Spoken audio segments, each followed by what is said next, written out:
ଆଜି ଆମେ ଅଚ୍ୟୁତ ମହାପୁରୁଷ ନେମାଳରେ ତାଙ୍କ ଗାଦିରେ ଉପସ୍ଥିତ ଅଛୁ। ଯେଉଁମାନେ ପହେଲଗାଁରେ ଏପ୍ରିଲ 22 ତାରିଖ ଦିନ ଦେହାନ୍ତ ହେଲେ, 7 ତାରିଖ ସେମାନଙ୍କର ସଦ୍ଗତି କାମନା କରୁଛୁ।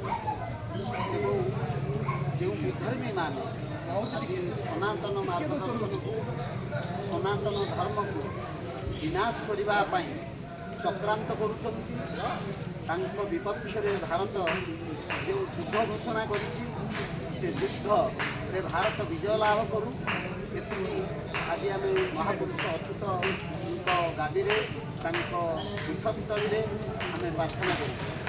ଆମ ଗହଣରେ ଆଜି ଉପସ୍ଥିତ ଅଛନ୍ତି ଜଣେ ଓଡ଼ିଶାର ବିଶିଷ୍ଟ ଖ୍ୟାତିସମ୍ପନ୍ନ ସାମ୍ବାଦିକ, ଜୀବନ ମୃତ୍ୟୁ ପତ୍ରିକାର ସମ୍ପାଦକ ଶ୍ରୀ ଶଙ୍କର୍ଷଣ ସାହୁ ଏବଂ ତାଙ୍କ ପତ୍ନୀ ସହଧର୍ମିଣୀ ଉମା ଦେବୀ ଏବଂ ରୁନାରାଣୀ ଦେବୀ ଏବଂ ସସ୍ମିତା ଦେବୀ ମଧ୍ୟ ଉପସ୍ଥିତ ଅଛନ୍ତି, ଯିଏ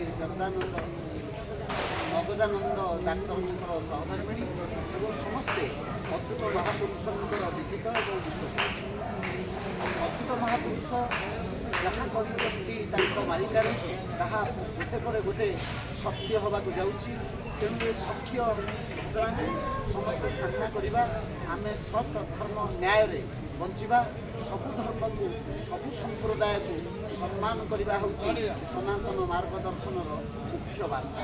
ତେଣୁ ସମସ୍ତେ ଭଲରେ ରହନ୍ତୁ। ସବୁ ଧର୍ମ, ଯିଏ ଯେଉଁ ଧର୍ମରେ ଅଛନ୍ତି, ସବୁ ଧର୍ମର ଲୋକମାନେ ଶାନ୍ତିରେ ଆନନ୍ଦରେ ବଞ୍ଚିବାର ସୁଯୋଗ ଦେବା ହେଉଛି ମାନବିକତା।